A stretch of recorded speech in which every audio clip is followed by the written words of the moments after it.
Hey guys, what's up? MadSeason here, back with another video for you. So, you've decided to join many others in the world of Azeroth as it was in 2004 to 2007, referred to as Vanilla or Classic.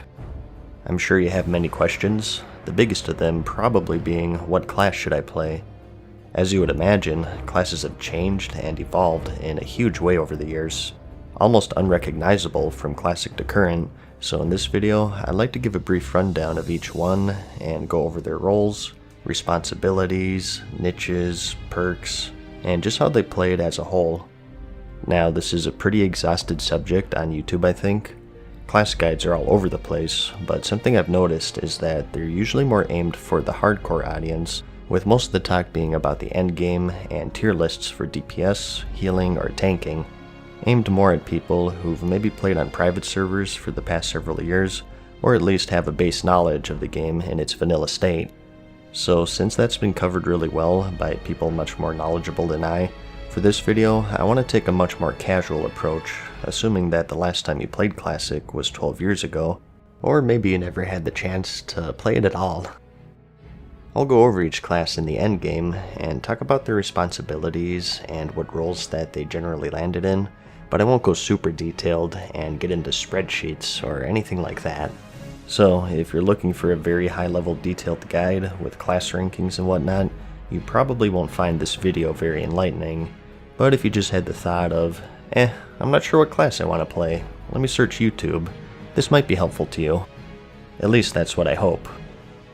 The first thing I'll say is that each of these classes in the game have very specific roles that only they can fill. It's one of the more defining aspects of vanilla actually. Today, things have sort of melded together. Most classes are capable of really good AoE DPS, where maybe back then it was the mage's specialty, and today most classes have some form of stun, which was primarily a rogue attribute back then. Everyone is super mobile, has oh crap buttons, big DPS cooldowns. Everyone can do everything basically. This wasn't the case back then, and it has its good sides and downsides. A downside, obviously, is that the balance is questionable. There were certain specializations that you rarely saw because it was still the early stages, and a lot of this was still experimentation. But a good side was that the roles that you could fill were the roles that you could fill, no one else. It gave you more value and a sense of identity.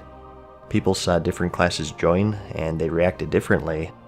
It was something like, oh cool, a warlock. Now we can summon, and we also have that handy soul stone if we wipe. Or, oh nice, a shaman. Now we get to have that party-wide wind fury buff. I can guarantee you that this will be one of the first things that you notice if you pick up Classic, and it's part of what made it so special back then. Before we get into the classes though, I should also go over how talents worked, since I'll be mentioning specializations quite a bit. Talents back then were much different. You didn't outright pick a specialization which gave you certain spells. You had access to 90% of your class's abilities regardless of the spec, and putting points into certain trees would just increase the power of those abilities.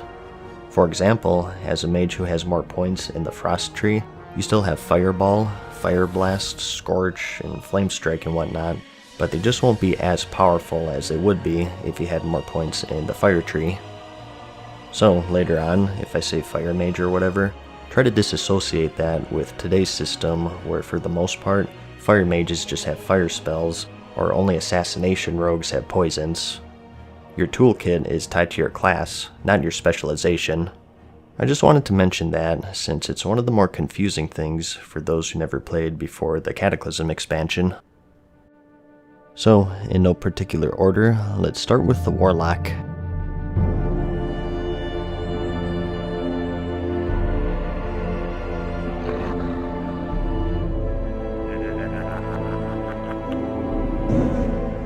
This is a pure DPS class that specializes in shadow and fire magic, and is supported with a wide variety of curses and other afflictions to wear down and debilitate your foes. You also have access to a varied selection of demons to accompany you in your journeys, each with their own role to fill. Their three specializations are Affliction, Destruction, and Demonology. Affliction improves your damage over time effects to give your enemies a slow but steady death. And Destruction more focuses on your big hitter spells such as Shadow Bolt or the instant cast Shadow Burn, a more direct way of dealing damage with big crits and much more volatility compared to Affliction. And as for Demonology, as you'd guess, this improves your ability to summon demons, increasing their health, damage, and much more. As for your roles, Warlocks are the ultimate wingman class. They're just great to have in the party. They're the only ones who can summon allies, which is especially important back then since meeting stones didn't summon, and with no flying, traveling was much more cumbersome in general. Their soul stone was quite unique and much more valuable back then as well. Only this and druids had the ability to resurrect during combat, although back then you had to apply the soul stone before the target died, so sort of a preemptive battle res. Most of the time though, you just threw it on a healer, and they only used it after a wipe so they could res up and save everyone a run back. They're also the only class that can reliably crowd control elementals with their banish spell, which was castable in combat and has no cooldown. You pretty much needed Warlocks for the Gar fight back then in the Molten Core. He had a bunch of mini elementals running around, and unless you had a bunch of tanks, it would be wise to have a few Warlocks on banish duty. They arguably have the most useful debuffs in the game, with curses that reduce the resistances of enemies, so all of your spellcasters can pump out more damage. Their Fierce spell is one of the better crowd controls, particularly for PvP. It's castable in combat and at range with no cooldown, and it didn't immediately break on damage, which made it very tough to deal with. And another defining spell is their Life Tap, which trades life for mana. Mana management wasn't just a thing for healers back in the day. DPS also had to use their resources wisely, or risk being unable to cast anything. Today, most DPS classes have it just to have it. It's inconsequential 99% of the time. The one exception, I think, is the Arcane Mage. So, if mana management isn't something that you're too keen on, Warlock is a great choice for this spell alone. It gave them an edge over other casters in the game. They could also make Hellstones, which were just as valuable back then as they are today. Vital to have, but realistically, you'd save them for the tanks because they required soul shards to make, which brings me to my next point. A quirk with Warlocks back then was that their soul shard system wasn't tied to your character like how it is now. Rather, it's an inventory item, and to gather them, you have to be draining the soul of a target when it died. Certain spells require these soul shards to cast. The Ritual of Summoning, Hellstones, Soulstones, every demon summon excluding the Imp, and even combat spells such as Soulfire and Shadowburn.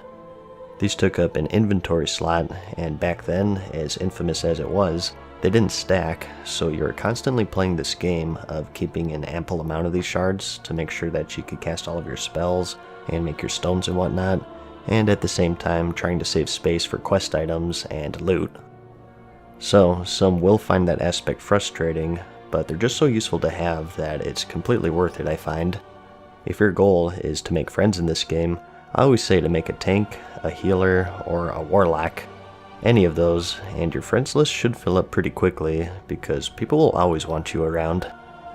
So for endgame, you're a great support class, and you have great prospects in both PvE and PvP. Rating-wise, you are hindered a fair amount due to the debuff slot limit.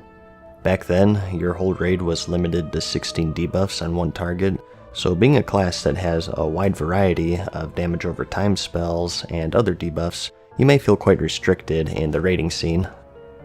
If your focus is raiding, I think most Warlocks drift away from the Affliction tree in particular because of this limit, and they still do alright for themselves. But again, that's mainly raiding we're talking about here. Casual dungeons and PvP, it's no holds barred, so you're free to do whatever you want. Because of this, they're quite deadly in the PvP scene. You just have so many choices of abilities to cripple or encumber your enemies, and with mastery of all of your demon summons, you could overcome nearly any obstacle. So, just a great utility class, while still having some bite for actual DPS, which is why I like him so much.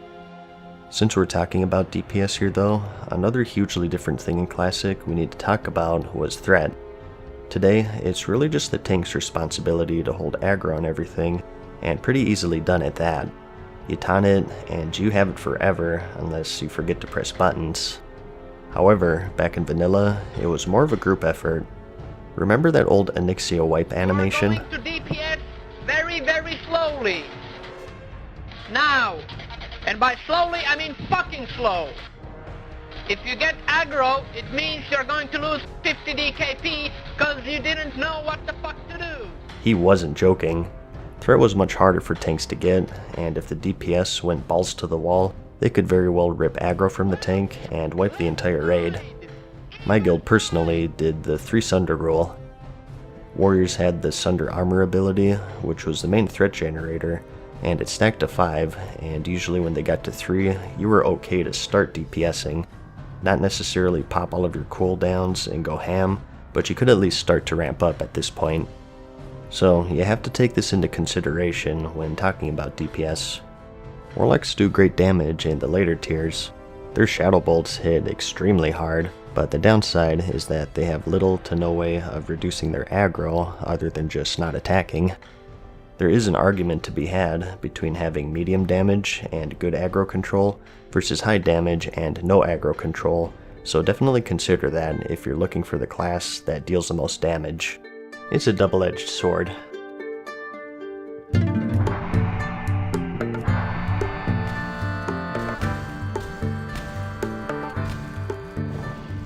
Next, we have the Mage.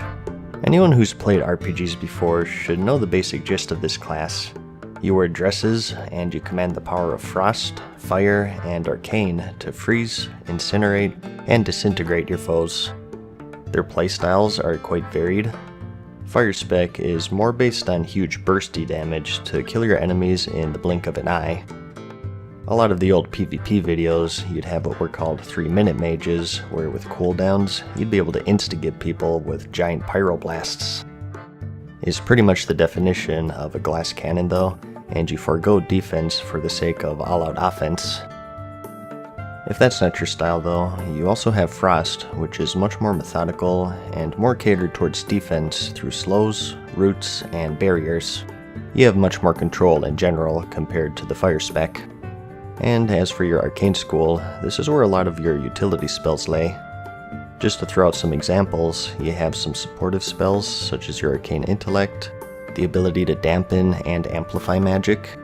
Dampen decreases magic damage and healing received, and Amplify does the opposite. You also have a shield, which absorbs damage in exchange for mana, the blink spell to create some distance, and some damaging spells such as the channeled arcane missiles for steady damage, or the AoE arcane explosion. They still had a lot of handy abilities that we have in the current game, the main ones being the ability to conjure food and water, and also portals to major cities. It's just that back then, with gold being so hard to come by, and traveling being so time consuming, they had much more value compared to today. Just keep in mind, if you play a mage and you're hanging out in your major city, you will be asked for food and portals. It's just a fact of life. Some of the more industrious mages even made quite a bit of gold selling portals to major cities back then. You needed a reagent to open one up, so there was some justification in charging a price for them. Their sheep spell was the most diverse and reliable crowd control in the game. No cooldown, castable at range, and it worked on humans and beasts, which most of the dungeons were comprised of, and combine that with the challenging nature of dungeons back then, and thus the need of CC, mages were always great to have in the group. And its usefulness in PvP is also pretty self-explanatory. In the raiding scene, you'd always want at least a few mages there for food and water, and for their damage too. As I remember, they did pretty good. An interesting quirk that I should mention though is that back then, and this is for any class, not just mages, but enemies did have resistances, so you might be stronger or weaker depending on what you're killing and how you're spec'd. For example, the Molten Core. Being the home of the elemental lord of fire, Ragnaros, it had many enemies who were resistant to fire magic, so a fire mage would find themselves quite weak here, as you would imagine. And elsewhere as a frost mage, there are some other fights that are unfriendly to them. It makes sense if you think about it, especially if you played the old Final Fantasies where you had to find an elemental enemy's weakness. It's just one of the old RPG elements that I thought was worth mentioning. Since mages have access to 3 schools of magic though, they can adapt a bit better than other classes. Whereas Warlock is mainly shadow and some fire, you can use fire, frost, or arcane, which gives them an edge in certain fights.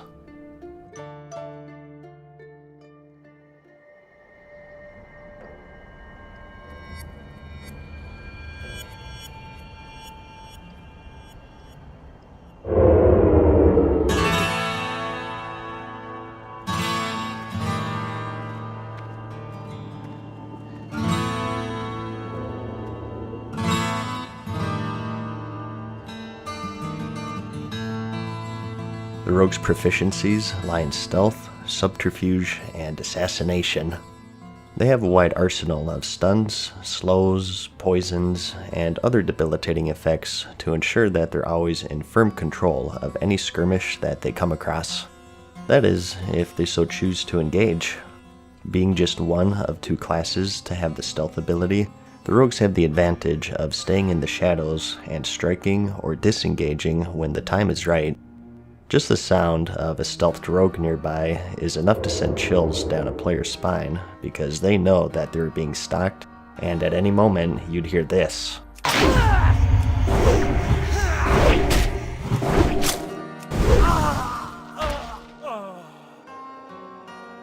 If your goal is to make other players angry and snap their keyboards in half, this is the class for you. They're offensive juggernauts, holding a wide variety of robust cooldowns to kill their enemies in the blink of an eye, and at the same time, many abilities and traits that made them extremely evasive and nimble. Because of this, they're extremely deadly in PvP in the right hands, and are considered among the best as DPS in the PvE scene as well. They use the energy and combo point system. You build up energy over time, and you have combo point builders and spenders as your resources. You have 3 specializations to choose from, and that's Assassination, Combat, and Subtlety.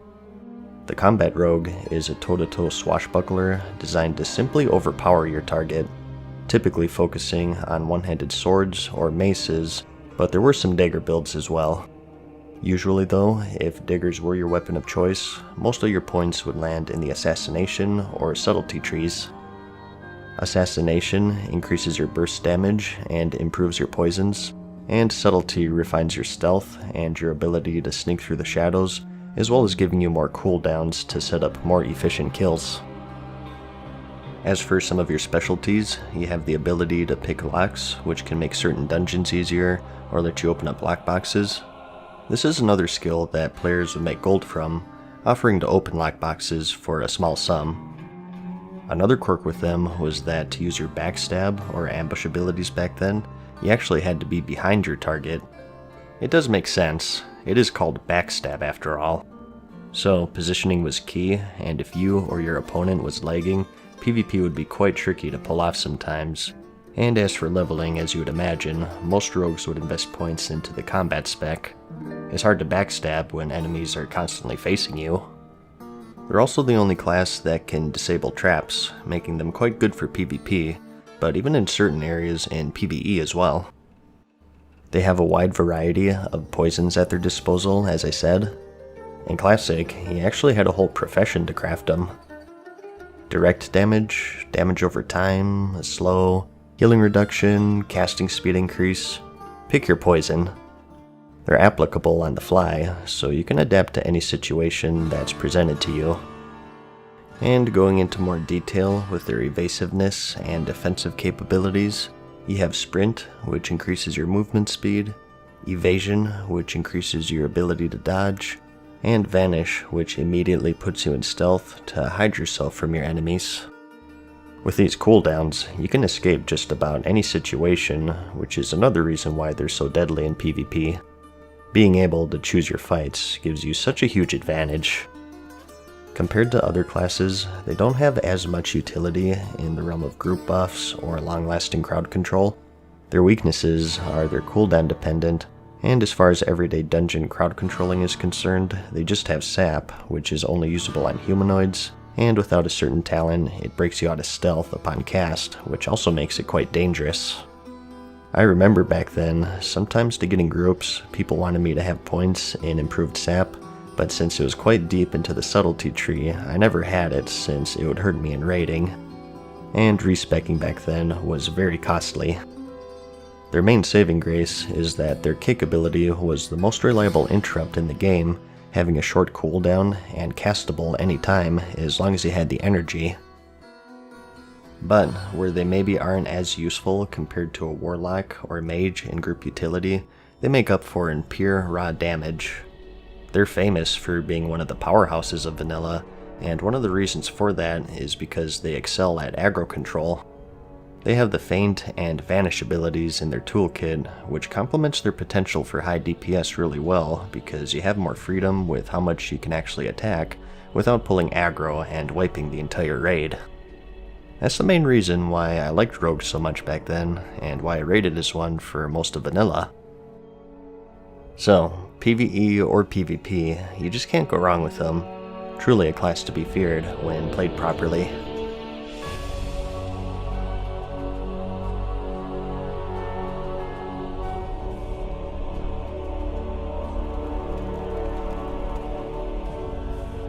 The hunter is an expert scout and marksman who favors a bow, gun, or crossbow as their weapon of choice, and are accompanied by their trusty companion pet. They're a fourth and final pure DPS class in the game, and they hold a wide variety of devastating ranged attacks to decimate their foes from a distance, and a small arsenal of traps to keep them out of harm's way. If that fails them, however, they have a respectable amount of melee strikes, and a ferocity that's matched only by their beast companions. Bears, leopards, spiders, wolves, the wild holds endless potential allies for the hunter to tame. Some are as common as a household cat, and others are rare trophies that only the most patient can say that they've successfully domesticated. Your three specializations are Marksmanship, Beast Mastery, and Survival.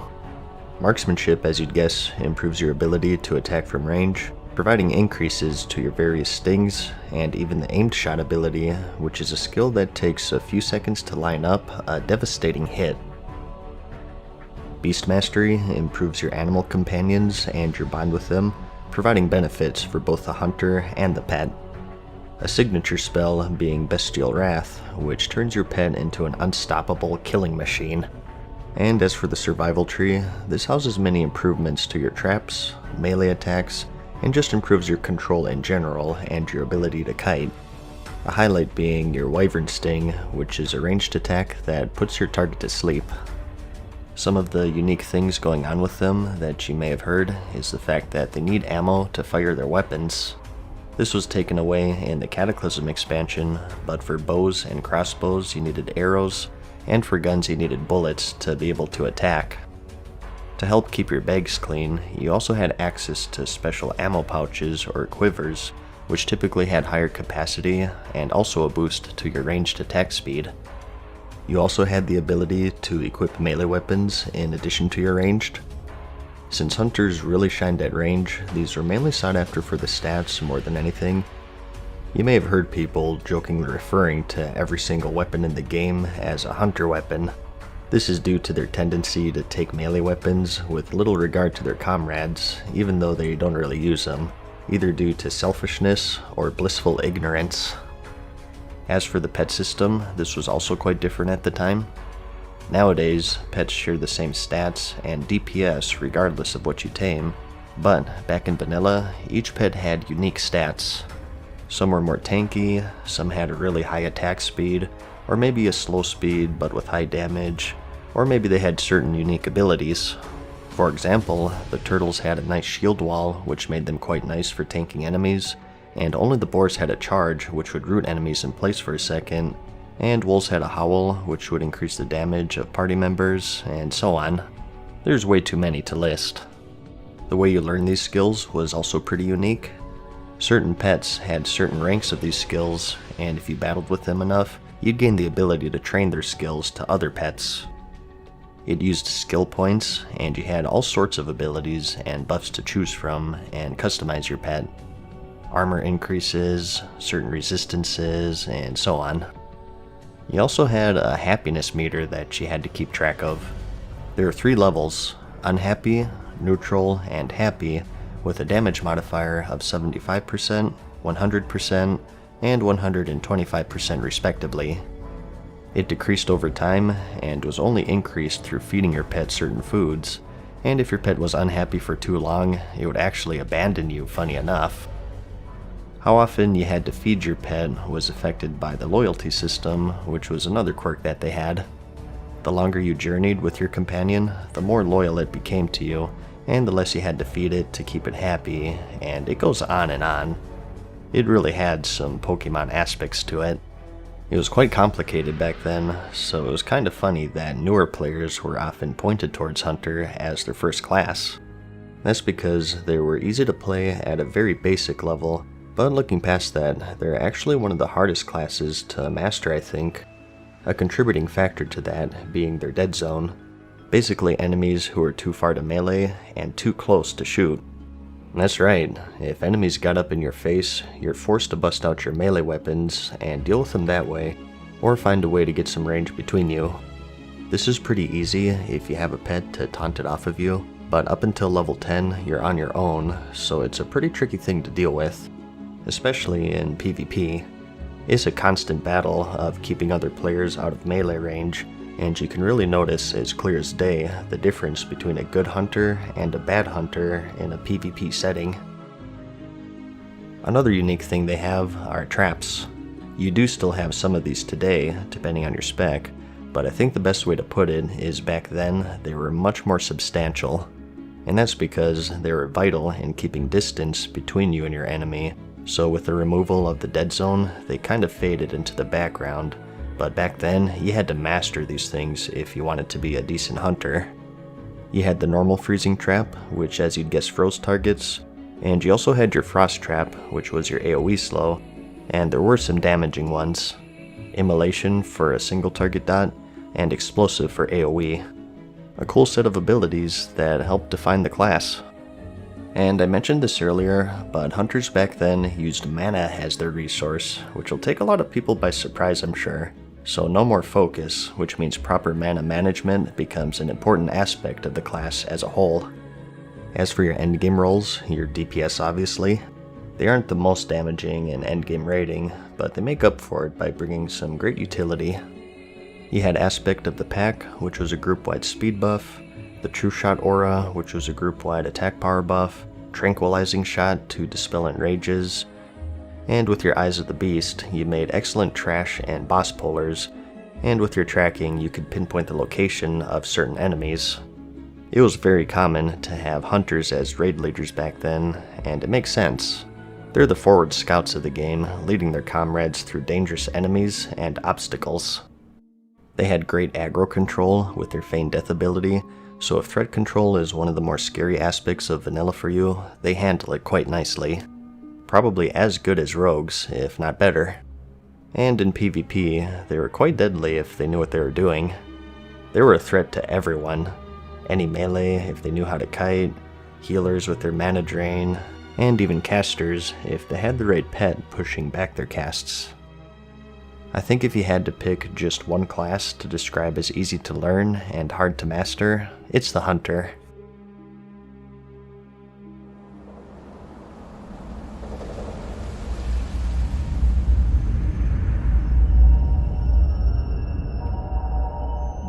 War. War never changes. Since the dawn of humankind, when our ancestors first discovered the killing power of rock and bone, blood has been spilled in the name of everything from God to justice to simple psychotic rage.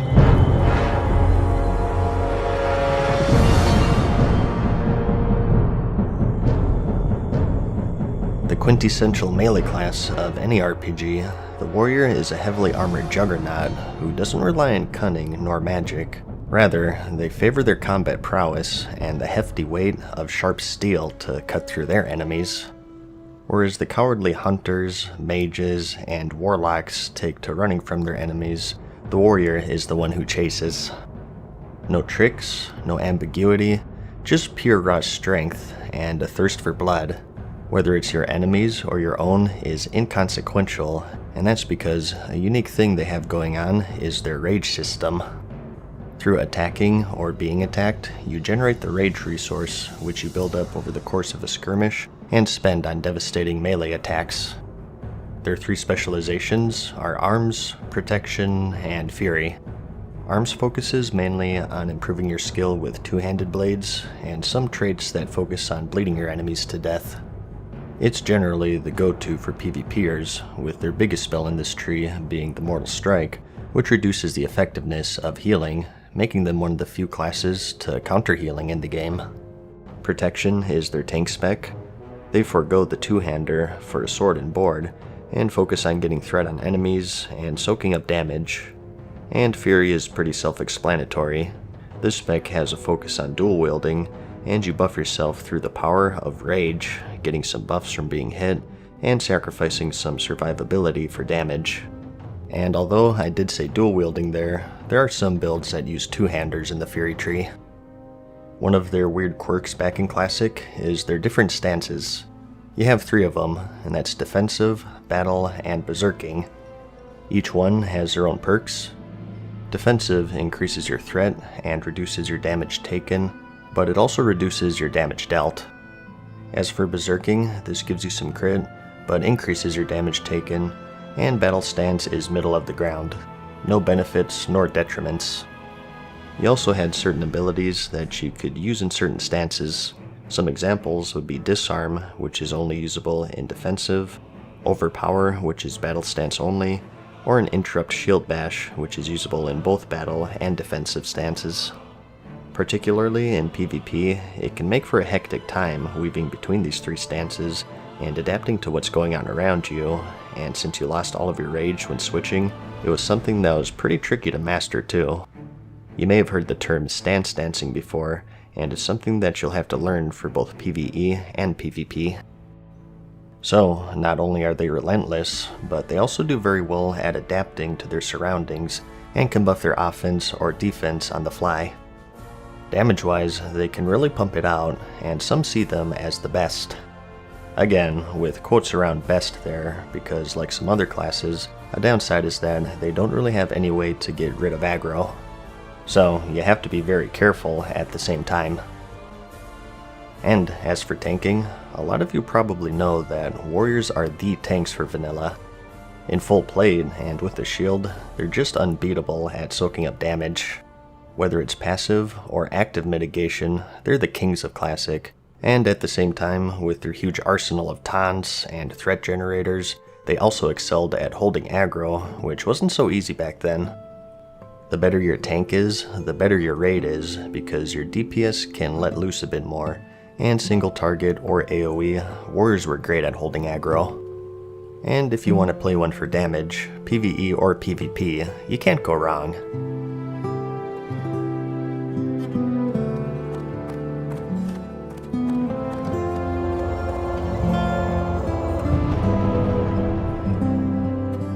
Calling upon the power of holy magic to protect and replenish their allies, the priest has the reputation of being one of the most resourceful healers in Classic. They're as good as healing as warriors are at tanking, and if that's not your cup of tea, drawing upon the power of shadow, they're more than capable of dealing out damage and melting faces. Your 3 specializations are Holy and Discipline, which are based around healing, and Shadow, which is for damage. Let's cover healing first. Due to their flexibility and raw healing power, every raid will have a hefty supply of priests there to keep everyone alive. Big slow cast heals that you can buffer, fast flash heals that you can react with quickly, an area of effect heal, a heal over time to keep things steady, the ability to dispel harmful effects from allies and beneficial effects from enemies, and a boon to stamina, and even a shield to prevent damage. You name it, the priest has it, and it's this extreme versatility is why they're considered the quote best healer by many. As for the differences between the 2 specs, Holy is more of a direct healing tree, while Discipline is more of an increase in supportive stuff like buffs. In Discipline, you have Power Infusion, which increases spell damage and healing on your target, and Divine Spirit, which increases a player's spirit. And in the Holy Tree, you have some passive boosts to healing in general, and even the Spirit of Redemption, which allows you to heal allies from beyond the grave. So it's another preference sort of thing. Do you want raw healing, or a bit of added support? And I am saying Holy or Discipline here, but again, with a classic talent system, it's not that simple. Usually people say that since you have more points in one tree than the other, so when I say Holy spec, it might be something like 30 points in the Holy tree, and like 21 or something in Discipline, so it's not an all or nothing deal. And that goes for any class really. As for their DPS spec, Shadow, you throw away the Divine in favor of Dark Shadow magic to melt faces. The way you deal the damage is pretty varied, kind of a hybrid between Warlocks and Mages in a way. You get a damage over time, a hard hitter, and a channeled spell, so it's a nice mix for a lot of people, and with shields and the ability to heal if you step out of Shadow form, pretty good survivability too. Because of all of this, they're juggernauts in PvP. I actually fear them more than rogues, if I'm gonna be honest. They do have a spot in raiding, but their biggest weakness is their mana. They run out quite quickly, so I personally saw them very rarely in my guild. I do know that they give a nice debuff that increases shadow damage taken, so you probably want at least one Shadow Priest in the raid for that, if nothing else, so you do have an important role to fill in the PvE scene. A quirk with them is that shadow form that I mentioned. Today is just something that you want to have on because it gives you some spell damage, but in Classic, in addition to the damage, this form would lock you out of most of your healing spells actually. You can only use any shadow-based spell and your shield, and if you want to heal, you have to exit the form and then patch yourself up, and then re-enter it. It's extremely tough on your mana, and should only be used as a last resort. So, replenishing allies with holy spells, or torturing foes with dark shadow magic. The ultimate yin-yang class that packs a punch on both sides of the coin.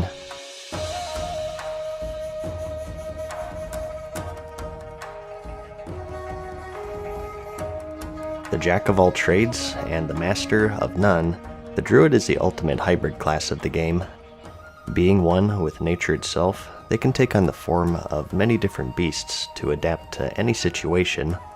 The healer goes down, or they run out of mana in a dungeon, back up a bit and spot heal. Or maybe the tank went down, so you just go bear form, pop cooldowns, and try to weather the storm. They're a great choice for players wanting to do a little bit of everything. Certainly the most nimble out of all of the classes with their travel form, which makes them second to none in escaping sticky situations or running flags in the Warsong Gulch. Your three specializations are Restoration for healing, Feral for melee DPS and tanking, and Balance for caster DPS. Let's cover healing first. Your toolkit consists of 2 heals over time, 1 standalone and another through a flash heal, an instant cast heal, a slower big heal, and a few others. Their toolkit isn't as diverse as a priest, but they make up for it in other ways. Now this isn't tied to just restoration, but one of the nifty things that you have is your battle res, Rebirth. Like I mentioned earlier, the Warlock and Druid are the only classes capable of resurrecting players in combat, the former having to preemptively cast a Soul Stone before the target dies. This itself is extremely useful as you would imagine, and it can save you a wipe if your tank goes down. And not only that, but you also have the Innervate spell, which buffs mana regeneration and is castable on anyone. So where some may say that they lack the raw healing power of priests, they make up for in utility and support, and are always great to have in the raid. And they also have some pretty good crowd control capabilities. Their roots can take any melee out of the equation as long as you're outdoors, and they also have the Hibernate spell for beasts and dragonkin.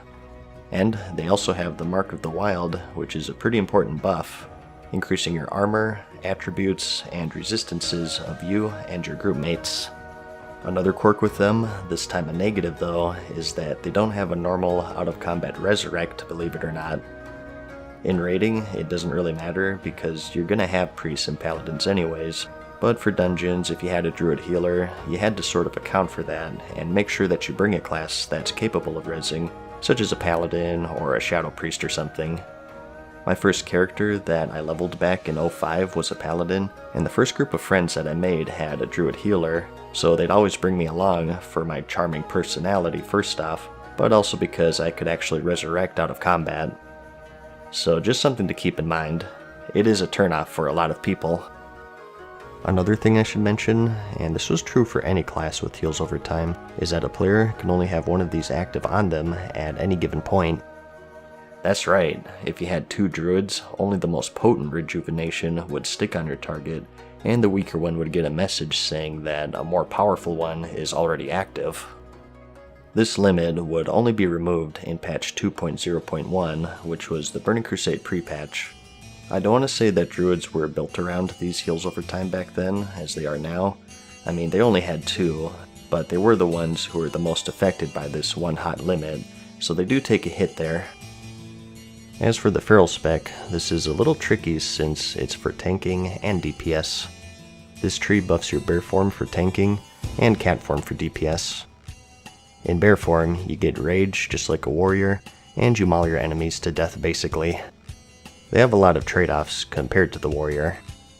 On one hand, druids have some self-healing, and they're immune to polymorph, and are much more mobile in general, but on the other hand, they're a bit squishy compared to warriors since they can't block nor parry, and they lack big defensive cooldowns such as the Last Stand or Shield Wall.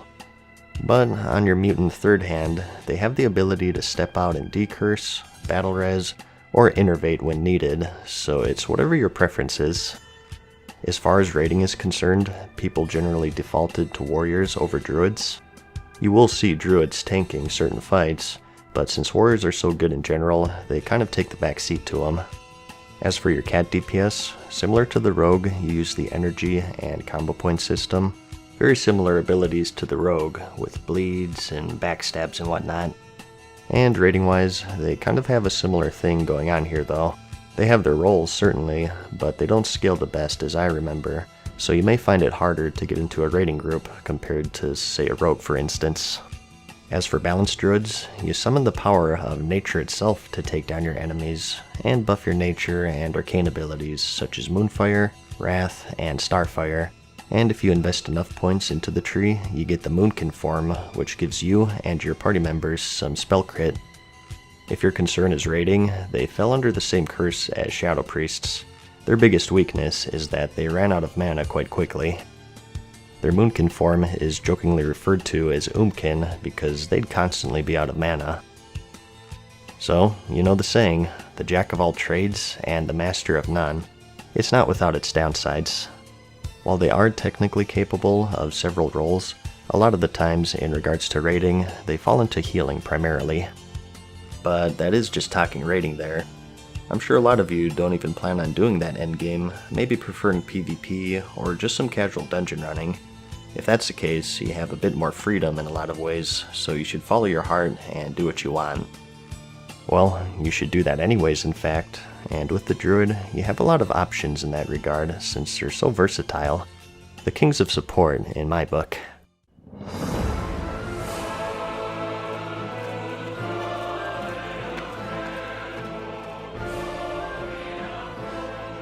Paladins do battle to protect the world from the forces of shadow.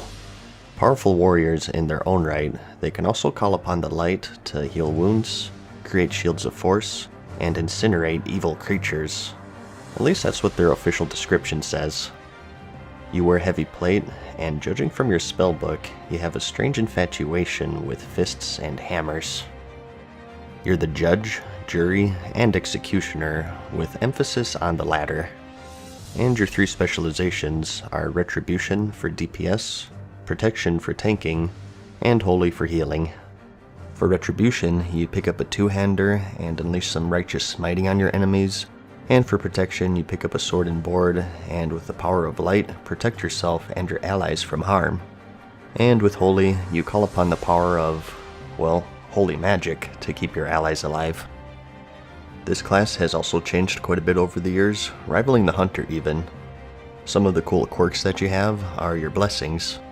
The Paladin has access to a plethora of buffs to aid your group mates. Attack power, stat increases, threat reduction, and much more. Something you may have heard is that these were relentlessly annoying to keep up since they had a 5-minute duration, and with 40-man raids, it's quite a lot of buffing, but luckily, Classic is based off of patch 1.12, where you had the greater blessings, which cost a reagent to cast, but also they had durations of 15 minutes. So these blessings in general are very useful for dungeons, raids, PvP, solo play, whatever. They were one of the more defining aspects of the class, and it made them great group mates actually. And another unique thing they got going on are their auras.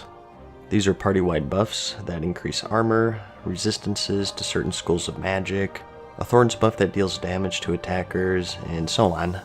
They were just as essential as the blessings, especially those resistances, since there were some fights that were based around stacking them. And next, we have the seal system. Basically, these were enhancements to your melee attacks that did a variety of things. We have some extra holy damage per swing, some healing per swing, maybe some mana, and tied to each of these seals was a judgment effect. Essentially, if you cast the judgment spell on an enemy, you got another effect unique to each seal. For example, with that healing seal I mentioned earlier, it debuffs the enemy and any ally hitting it will now get some healing per melee attack. And it's the same for the mana seal, and for the holy damage one, it just does some straight instant holy damage. And there's a bunch of other cool effects for all of the other seals. It's a really unique system that was chipped away over the years, ultimately seeing an end in the Legion expansion I think, and it's another one that really defines the class and stops them from being labeled as just a warrior who can heal. And their job description isn't just for show. Being warriors of light, they have an edge against the unholy undead and demons of the world through some exclusive spells that are only usable against these enemy types. So kind of a unique benefit that they brought to the table whenever you were running a dungeon or a raid that was filled with undead or demons. And another unique thing is that they're alliance only. That's another wild thing that a lot of people didn't know I think. How could you have a class that's only available to one faction? Isn't that imbalanced? Well, it's vanilla World of Warcraft. Believe it or not, strange elements such as this weren't sacrificed for the sake of that hyper-balance that you see in the current game. Again, good sides and downsides, but that's just how it was. Some fights, the Alliance simply had it easier than the Horde, and vice versa with the Horde Shaman, which I'll talk about in a bit. First though, I wanted to get into their specializations a bit more, starting with Holy. As I said, in regards to just raw healing, most people will tell you that priests are the kings of Classic. Paladin healing is very straightforward. You have a big slow cast heal and a flash heal, and if you spec into it, an instant cast. That's pretty much it for their direct heals, but combined with those blessings that I mentioned earlier, it's certainly enough. Retribution spec takes on a two-hander as I said, and they deal a combination of physical and magic damage through that seal system. The Seal of Command, which is found in the Retribution tree, is usually their seal of choice. This has a chance to proc extra attacks, so they could get quite bursty, and combined with their heavy plate and their ability to heal themselves, and other spells such as their bubble and lay on hands, they're quite tough to kill. It always seems like you have to kill a paladin like 3 times to actually kill him, which makes them quite dangerous in PvP. Rating-wise, they're rare to see since their overall damage wasn't the best, but PvP was another story. Pretty tough to fight. As for Protection Paladins, they're quite good at AoE tanking threat-wise, but their big problem is that they don't have a taunt, which is crucial.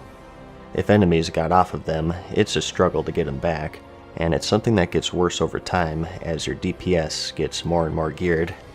Their way of getting aggro was just a threat increase buff, so they had a hard time single target tanking threat-wise.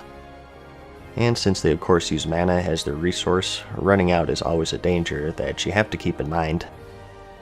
So, rating-wise, most paladins landed in the healer role, since that's what they excelled at. Again, play what you want. If you want to be Retribution or Protection, I'm sure you'll find guilds who'll take you in, It's just that it's going to be harder compared to a Holy Paladin. It all depends on your endgame goal, really. The only sure thing is if you enjoy fists, hammers, and righteous smiting, this is the class for you.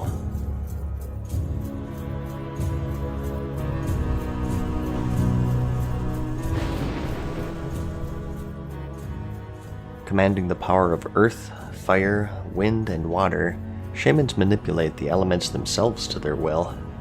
And through the aid of their sacred totems, which provide boons to the shaman and their allies, they're considered to be one of the best support classes in the game, while still packing a mean punch on their own. They're the horde counterpart of the Alliance's paladin, and they typically fall into the damage or healing roles. Their three specializations are elemental, enhancement, and restoration. Restoration, as you'd guess, is for healing. Enhancement is a melee-based DPS spec, which specializes in, well, weapon enhancements, hence the name. And elemental is for caster DPS, making use of nearly every element. As for what separates them from everyone else, we have their totem system. They do still have these today, but like much else, they're a shadow of their former selves. Back then, you had a huge variety of special totems of each element: fire, earth, water, and air, and they all did different things. Fire totems were for damage mainly, either direct or AoE, and water was more inclined for healing or mana regeneration, and earth and air enhanced you and your party members in various ways. Now, it would be exhausting to list every single one, but you had totems that buffed the weapons of your party members with Wind Fury, giving their melee attacks a chance to proc extra attacks. That was quite a popular one. You had one that broke fear, charm, and sleep effects for all group members every few seconds, which was extremely useful, and you had some that increased your stats, such as strength or agility, or others that reduced your damage taken, taunted enemies, increased resistances, and one that you could use as a sentry. Put it at a choke point of a battleground to give ample warning of an incoming attack. In essence, there are a huge variety, and they really made the class quite unique. This class was also distinct due to the fact that they had 2 lives. With their reincarnation passive, once every hour, you have the ability to resurrect yourself on the spot and haunt your enemies from beyond the grave. And as for their playstyles and roles, as I said, 2 DPS. Enhancement was originally designed to be for tanking actually, but it ended up being used for melee DPS more often than not. Your main damage came from those weapon enhancements, mainly Wind Fury, which gave you those extra attacks. These could get quite ridiculous because they could proc off of each other. One of my favorite PvP videos back then was Unbreakable the Shaman. He had the legendary Hand of Ragnaros 2-hander, and he fully displayed just how crazy enhancement shamans could be.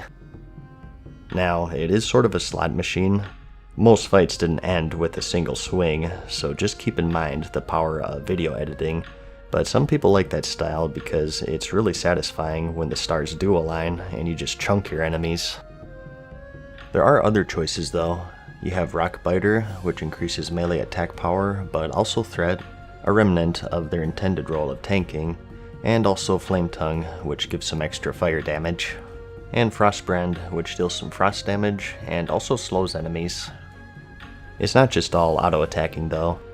You do have quite the variety of spells to support and complement your melee, such as Frost Shock for slows, Earth Shock for interrupts, some self-heals, and combined with your totems, you're quite versatile actually. If consistent damage is more your speed, you may enjoy Elemental. This focuses on magic damage of course.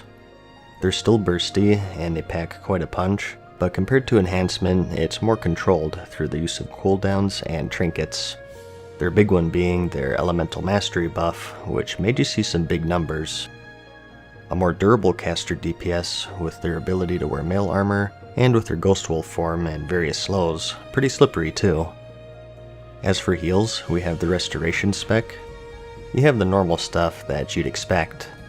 You got a quick panic heal, and a slower but bigger one, and even a totem that heals party members. Something that made them quite good though is their chain heal. AoE healing wasn't really a thing at the time, and this spell was great for that very thing, so it kinda made him specialize in group healing. And combined with your totems, you are an extremely valuable class in both PvE and PvP. They're a bit too good though, because like druids, paladins, and priests, in the raiding scene, they're most commonly healers. Enhancement has damage troubles, and much like the Shadow Priest, Elemental has mana problems, so a lot of the time if you are raiding, you are healing. Compared to the other classes, I think you're able to find groups more easily as a shaman, since their totems are so good. I mean, you're gonna have the easiest time trying to get in as a healer, but if you're bringing Wind Fury or extra mana or a Fear Breaker to the table, I think your chances are pretty good. Arguably the best support class in the game, so if that's your cup of tea, you'll be very happy with this choice, I think. But that's about it.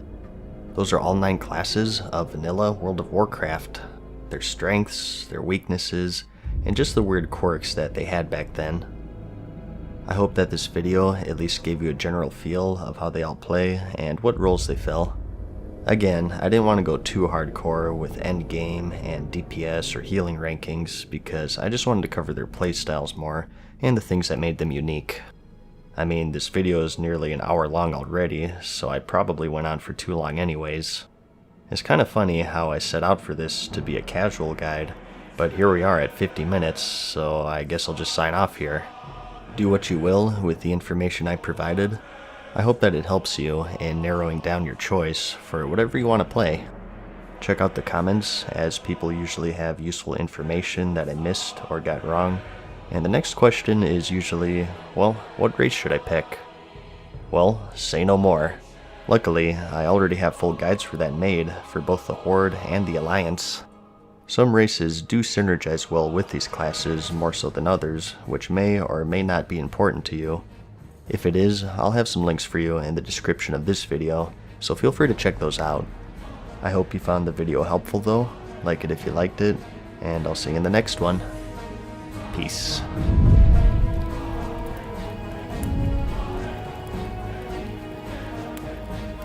Farewell for now, mortals. We hope you enjoyed today's video. See you again soon.